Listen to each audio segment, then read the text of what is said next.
할렐루야.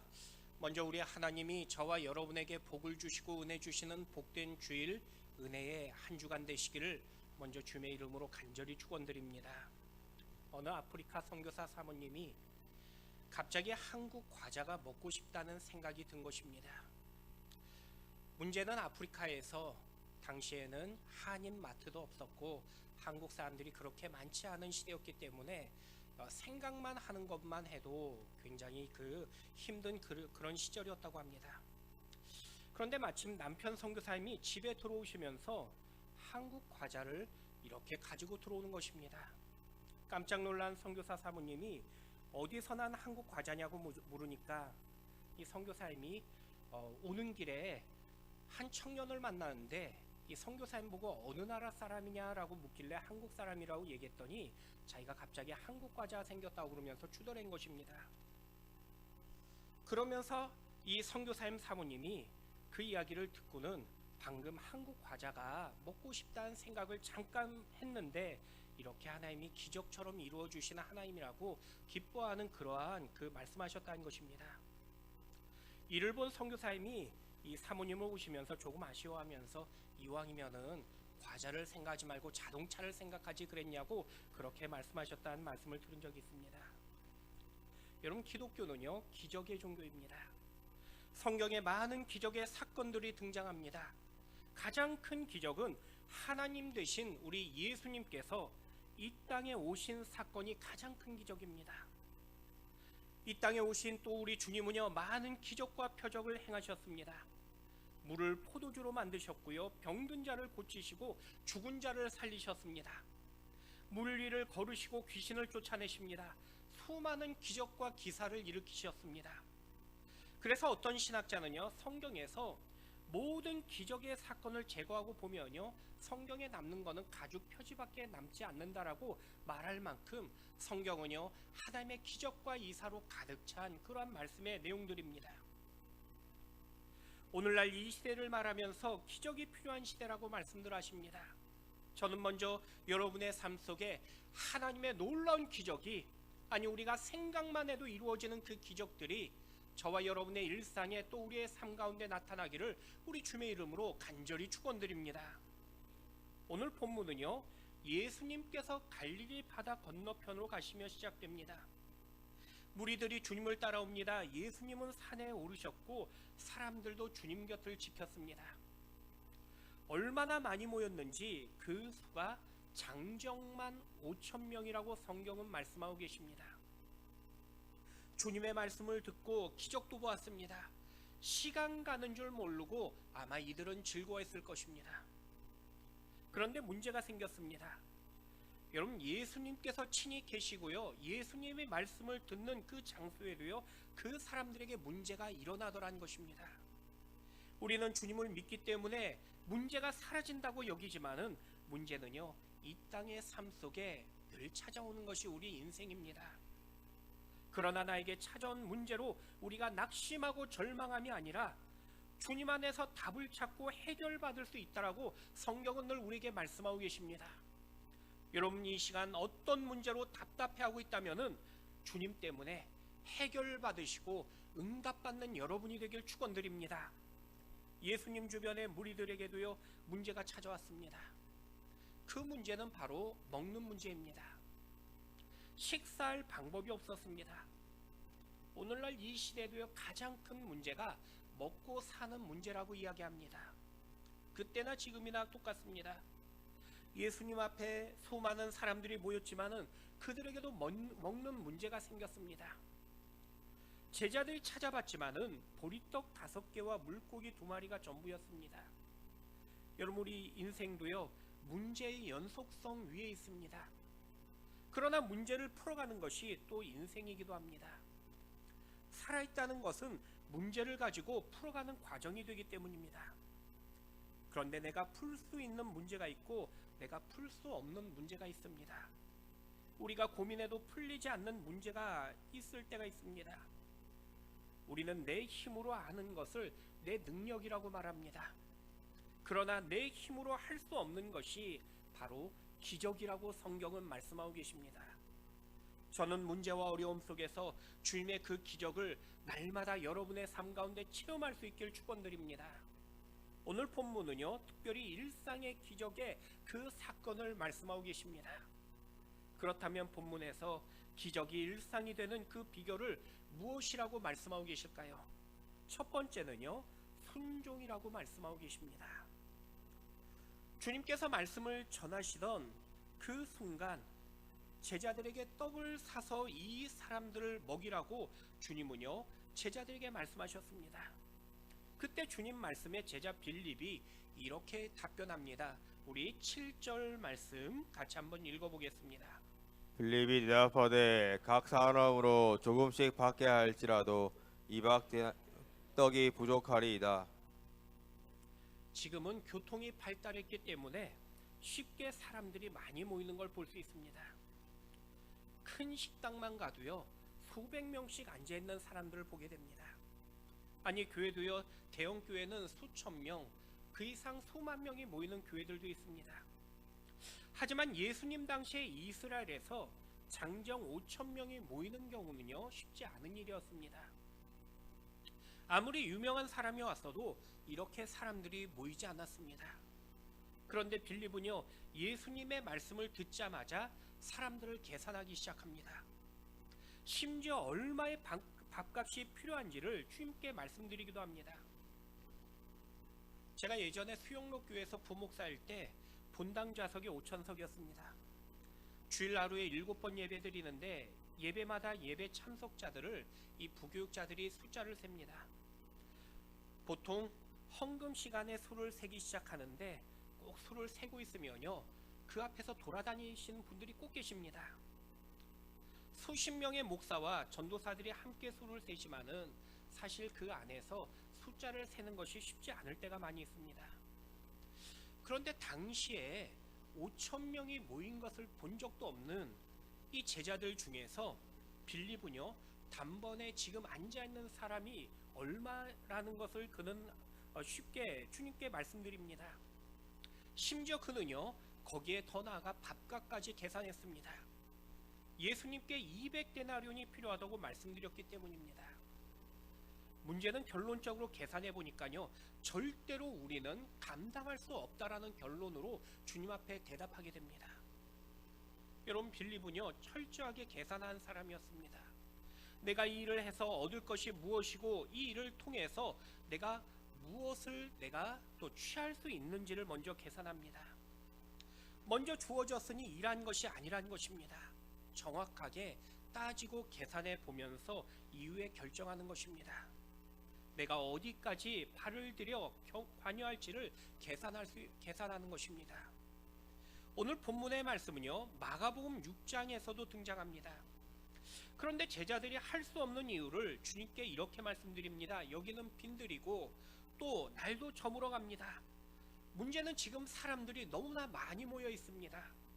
이것은 우리가 감당할 일이 아니기 때문에 이 문제가 우리에게 일어났지만은 우리가 책임질 수 없다라고 그렇게 제자들은 결론적으로 주님께 말씀드렸던 것입니다. 지금 상황상 아무것도 할 수 없는 것이 바로 우리의 답변이라고 주님께 지금 말씀드리고 있는 것입니다. 그러면서 집으로 이 사람들을 돌려보내든지 가까운 식당에 가서 알아서 배를 채우게 하시든지 이제 주님의 결정만이 남았다라고 그렇게 말씀드린 것입니다. 결론적으로 나와 상관없다고 그렇게 말씀드립니다. 하지만 주님은요, 우리가 주님 말씀에 책임감으로 또 그 말씀에 우리가 믿음으로 순종하기를 먼저 원하고 계셨습니다. 우리 이어서 8절과 9절 말씀 같이 한번 읽어보도록 하겠습니다. 제자 중 하나 곧 시몬 베드로의 형제 안드레가 예수께 여짜오되 여기 한 아이가 있어 보리떡 5개와 물고기 2마리를 가지고 있나이다.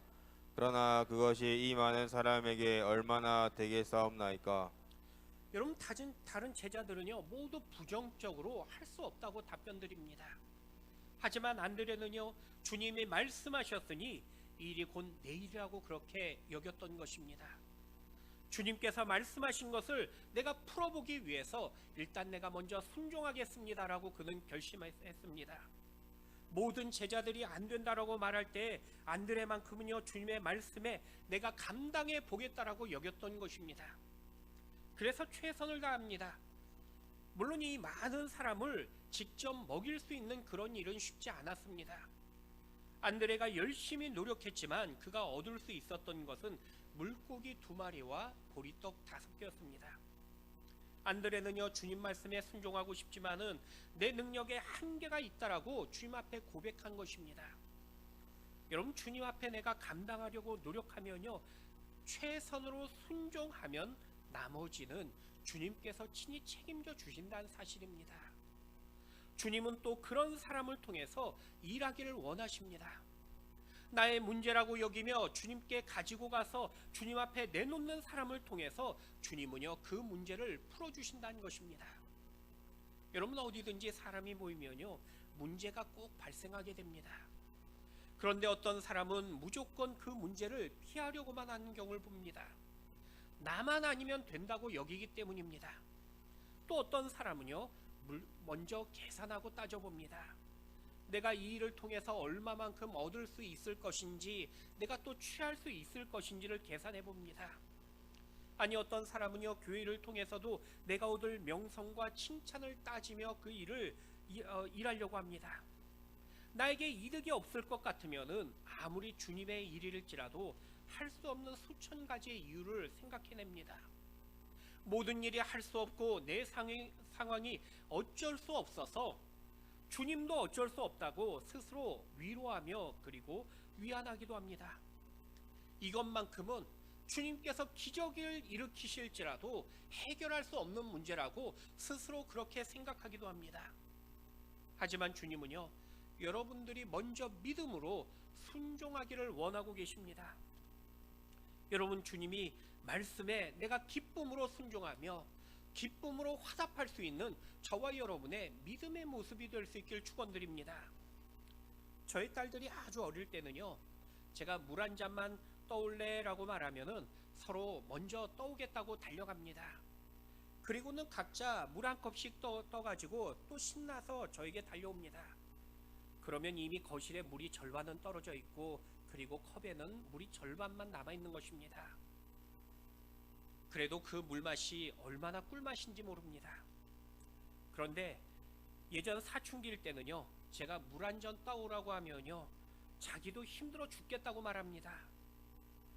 그래도 억지로 물을 떠오면서 물은 한 방울도 안 흘립니다. 그러나 그 물맛이 얼마나 쓴지 모릅니다. 여러분, 부모가 물 한 잔 가지고도요 순종하고 기쁨으로 이 일하는 자녀를 보면요 그 마음에 더 기쁨이 넘치더라는 것입니다. 교회도 마찬가지입니다. 어떤 분은 주어진 일을 내일처럼 생각하며 충성하시는 분들이 계십니다. 그런 분들에게는 우리 주님은요 더 기쁨으로 은혜로서 더 일을 맡기시더라는 것입니다. 여러분, 우리가 내가 교회 일을 지금 많이 맡았다라고 여겨진다면요 여러분, 그거는 감사할 일입니다. 왜냐하면 하나님께서 여러분에게 충성스러운 그러한 그 일꾼이라고 인정해 주고 계시기 때문이라는 것입니다. 여러분, 세상에서도요 일 잘하는 사람에게 더 많은 일을 맡기는 것과 같은 역할입니다. 결국 주님 앞에 축복이 되는 것입니다. 여러분, 주님도요 아무에게나 일을 맡기지 아니하십니다. 순종하고 최선을 다하며 기뻐하는 자녀에게 더 많은 영광의 사명을 맡겨주시더라는 것입니다. 여러분, 오직 주님 앞에 믿음으로 순종하시며 또 일꾼으로 칭찬받고 인정받는 여러분 한 분 한 분이 되길 축원드립니다. 여러분, 오늘 본문의 안드레가요 물고기 2마리와 보리떡 5개를 가지고 주님 앞에 섰을 때에 주님은 안드레를 책망하지 않으셨습니다. 오히려 안드레가 가지고 왔던 이 그 물고기 2마리와 보리떡 5개를 통해서 기적을 베푸시는 놀라운 은혜를 베풀어 주십니다. 여러분, 내가 주님 앞에 순종하면요 반드시 하나님은요 은혜로서 우리에게 기적으로 베풀어 주십니다. 주님 앞에 적극적으로 순종하며 믿음으로 충성하며 우리 하나님 앞에 여러분의 삶의 일상의 기적을 누리는 여러분이 될 수 있길 축원드립니다.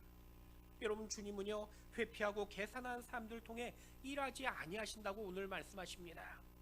오직 주님은 나에게 찾아온 문제 앞에 엎드리고 순종하는 사람을 하나님은 사용하십니다. 그 순종의 사람을 통해서 기적을 베풀어 주시고 또 문제를 해결해 가시는 것입니다.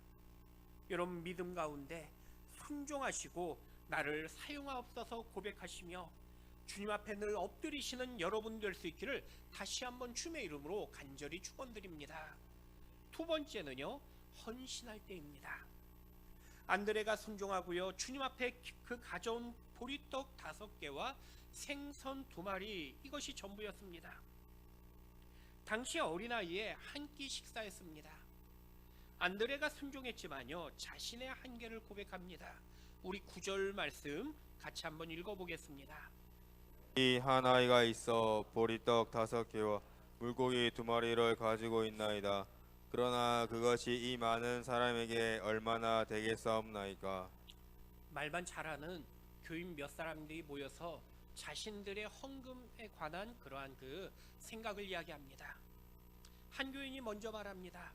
자신은 늘 하나님의 뜻에 따라 헌금한다는 것입니다. 그래서 지갑을 열어서 그 앞에서 첫 번째 잡히는 그 지폐를 하나님 앞에 드린다는 것입니다.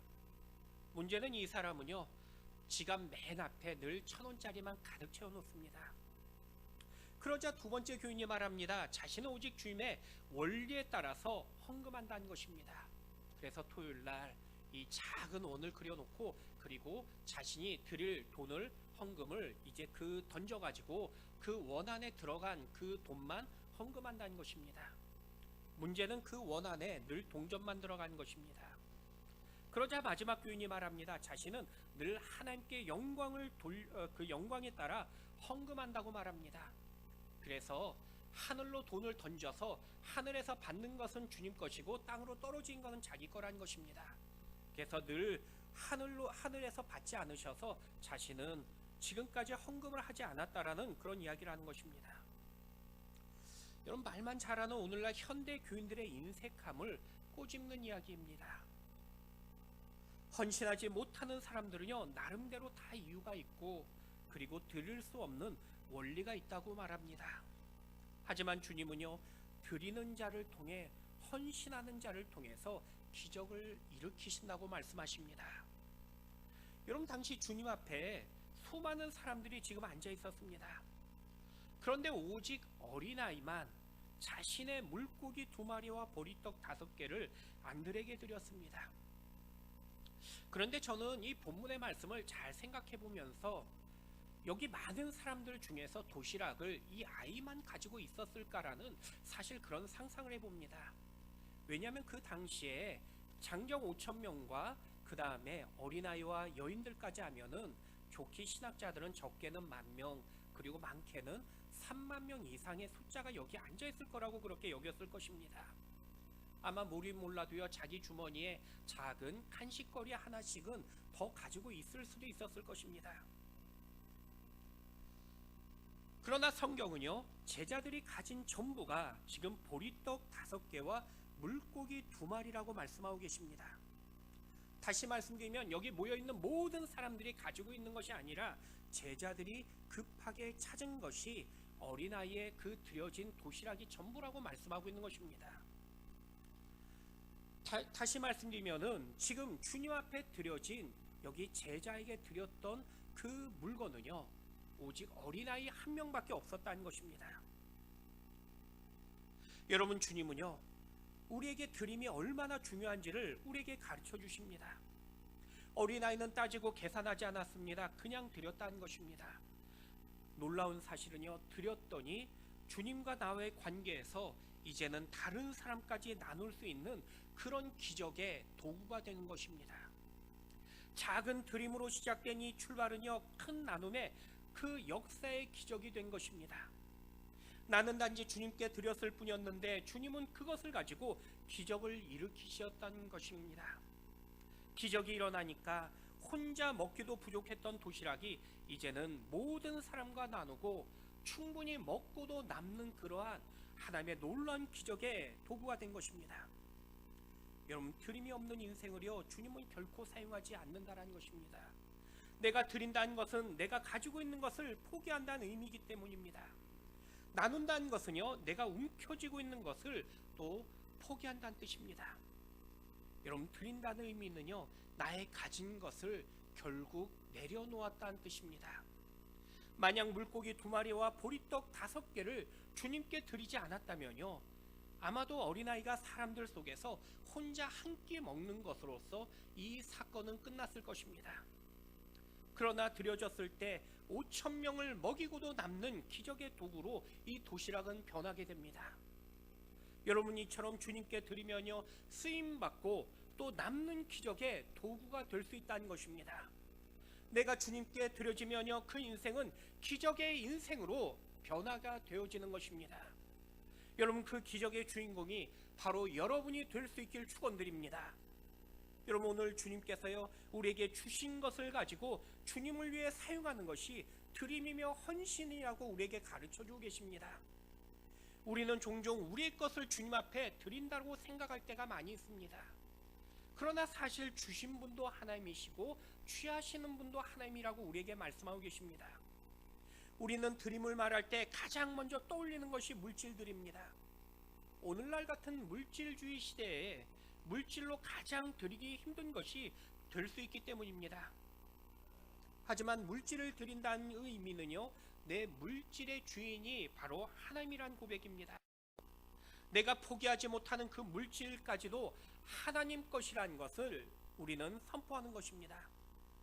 여러분, 어린아이처럼 자신의 것을 드릴 때 하나님은요, 기적과 나눔의 역사를 우리에게 베풀어 주심을 약속하며 말씀하고 계십니다. 물질만 드린 것이 아닙니다. 여러분의 시간을 드려야 되는 것이고요, 여러분의 마음을 드려야 되는 것이며, 또한 여러분의 뜻과 생각을 드려야 된다고 성경은 말씀하고 계십니다. 아니, 나아가 내 생각과 계획, 내 모든 뜻을 하나님 앞에 드릴 때에 하나님은 그것을 통해 기적을 베푸심을 우리에게 약속하며 말씀하고 계십니다. 여러분, 어린아이 하나가 작은 도시락을 드렸더니 많은 사람들의 문제가 해결되는 놀라운 기적의 은혜를 보게 됩니다. 오늘 저와 여러분의 헌신의 결단은요, 하나님 나라를 확장하는 것이며 또 교회를 세우는 작은 디딤돌의 시작이 됨을 우리에게 약속하며 말씀하고 계십니다. 여러분, 헌신의 믿음으로써 하나님 나라의 기적이 되어지며 또 하나님 나라의 그 축복의 주인공이 여러분이 되어지고 우리 교회가 될 수 있기를 다시 한번 주님의 이름으로 간절히 축원드립니다. 마지막 3번째는요, 감사할 때라고 말씀하고 계십니다. 주님의 기적을 누리는 비결은요, 먼저 내가 믿음으로 순종하는 것이고 내가 드림으로 결단할 때라고 말씀하고 계십니다. 그리고 마지막으로 우리에게 감사를 강조하고 계십니다. 우리 11절 말씀 같이 한번 읽어보도록 하겠습니다. 예수께서 떡을 가져 축사하신 후에 앉는 자들에게 나눠주시고 물고기도 그렇게 그들의 원대로 주시니라. 안드레가 예수님께 드린 것은요, 어린아이에게 받았던 생선 2마리와 보리떡 5개입니다. 처음에 주님께서 제자들에게 너희가 먹을 것을 주라고 말씀하셨을 때만 해도요, 앉아있던 사람들은요, 큰 기대를 했을 것입니다. 주님께서 저렇게 말씀하신 걸 보니까 분명 배고픔을 해결해 주실 것이라는 나름대로 모두가 기대를 가지고 주님을 바라보고 있었을 것입니다. 그런데 주님 앞에 제자들이 들고 온 것은요, 작은 도시락이었습니다. 물고기 2마리와 보리떡 5개가 전부였습니다. 없으면 조용히 감춰야 되는데 이상하게도 주님은요, 심지어 그것을 사람들 앞에 보여주고 계십니다. 사람들 마음에 저것밖에 없다는 안드레의 말에 크게 실망했습니다. 더욱이 그것을 주님께서 들어 보이실 때는 이제는 안 되겠다는 것을 마치 증명이라도 하는 것처럼 지금 보여주는 것 같았습니다. 모든 것이 불가능하다는 것을 직접 증명한 것처럼 지금 친히 눈으로 보여주고 계셨습니다. 모두가 그들 마음에 어쩌면 실망감이 찾아올 수 있었습니다. 예수님이 들고 계신 물고기 2마리와 떡 5개를 보면서 기대하고 우리가 배를 채울 수 있겠구나라고 소망했던 그 앉은 사람들은 아무도 없었을 것입니다. 안 될 일만 남았고 망할 일만 남았고 굶은 일만 남았구나라고 이제는 한숨만 지었을 것입니다. 어떤 방법을 써도 이 많은 사람들을 배부르게 할 그러한 대안이 사람들 눈에 보이지 않았기 때문입니다. 물고기 2마리와 떡 5개가 그 불가능을 증명한 것이었습니다. 지금 주님은요, 그 불가능한 것을 지금 받고 계십니다. 지금 불가능한 것을 가지시고 심지어는요, 하늘을 향하여 축사하셨습니다.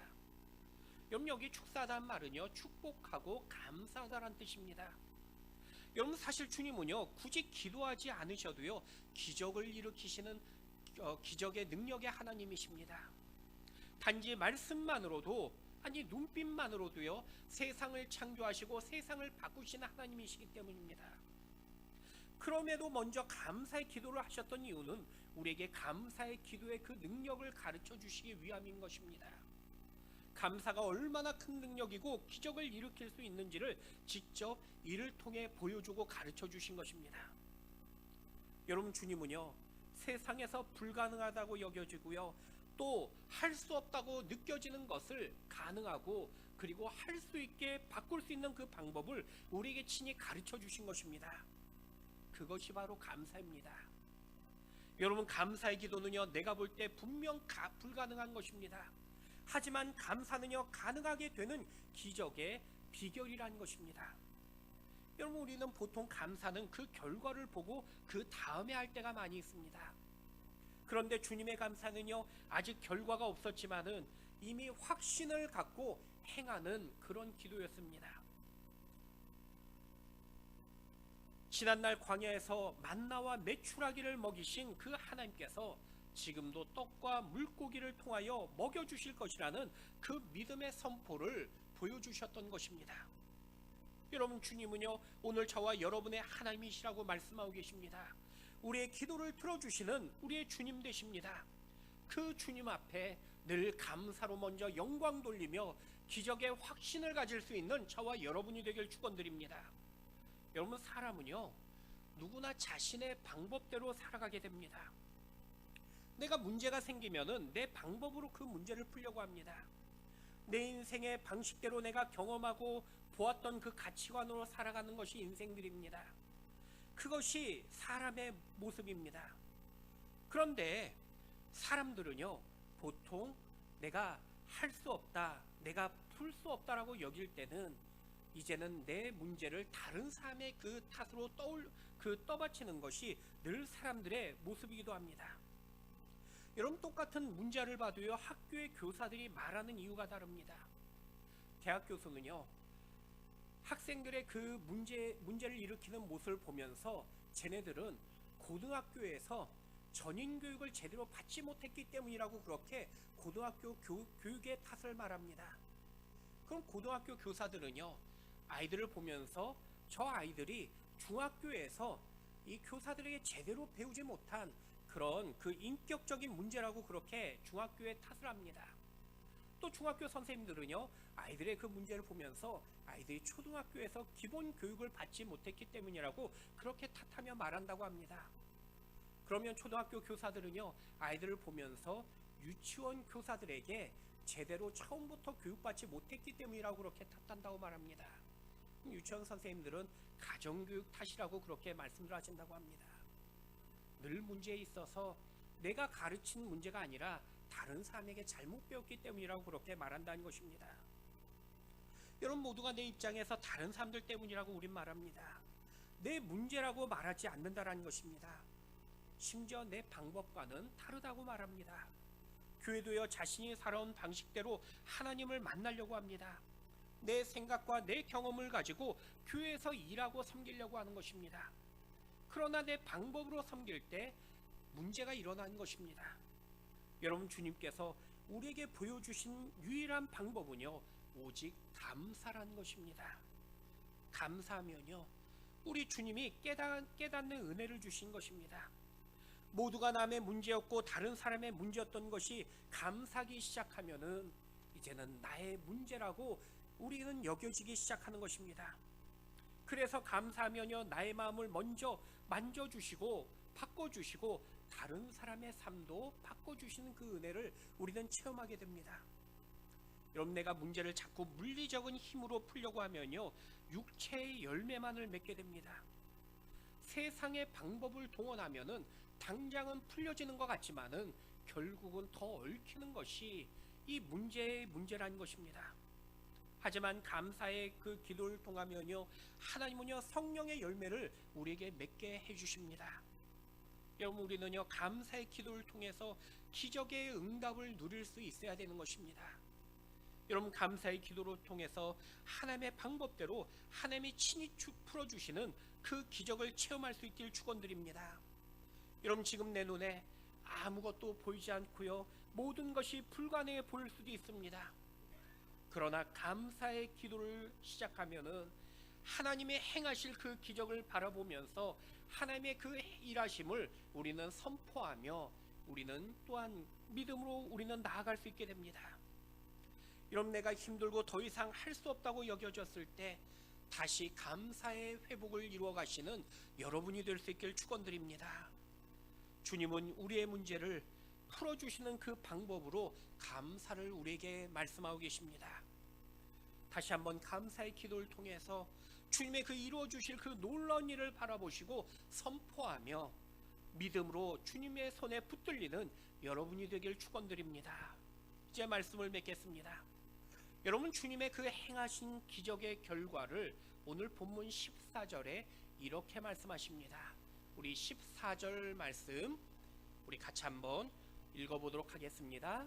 그 사람들이 예수께서 행하신 이 표적을 보고 말하되 이는 참으로 세상에 오실 그 선지자라 하더라. 여러분, 주님이 행하신 기적은요, 이처럼 하나님 앞에 영광을 드러내게 됩니다. 그리고 다른 사람에게 기쁨이 충만하게 됨을 보게 됩니다. 이것이 바로 기적의 놀라운 열매들입니다. 단지 내가 유행을 바란 것이 기적이 아니라는 것입니다. 여러분, 하나님의 영광을 돌리시고 다른 사람들에게 큰 유익과 덕을 나타낼 수 있는 여러분의 기적의 일상이 되길 축원드립니다. 이를 위해서 내가 먼저 하나님 말씀에 믿음으로 결단하며 순종할 수 있어야 됩니다. 내가 그 믿음의 순종이라는 것은요, 나의 작은 헌신적인 드림에서 시작되어집니다. 아직 열매를 볼 수 없을지라도 합력하여 선을 이루어 가신 그 주님을 바라보시며 내가 감사로 고백하며 선포할 때 하나님은 놀라운 일상의 기적을 우리에게 베풀어 주십니다. 여러분, 만약 지금 내가 볼 때 불가능하고 풀 수 없는 문제가 나에게 찾아왔다면은 먼저 하나님 앞에 감사로서 출발하며 시작하는 여러분의 이 한 주가 될 수 있기를 주님의 이름으로 간절히 축원드립니다.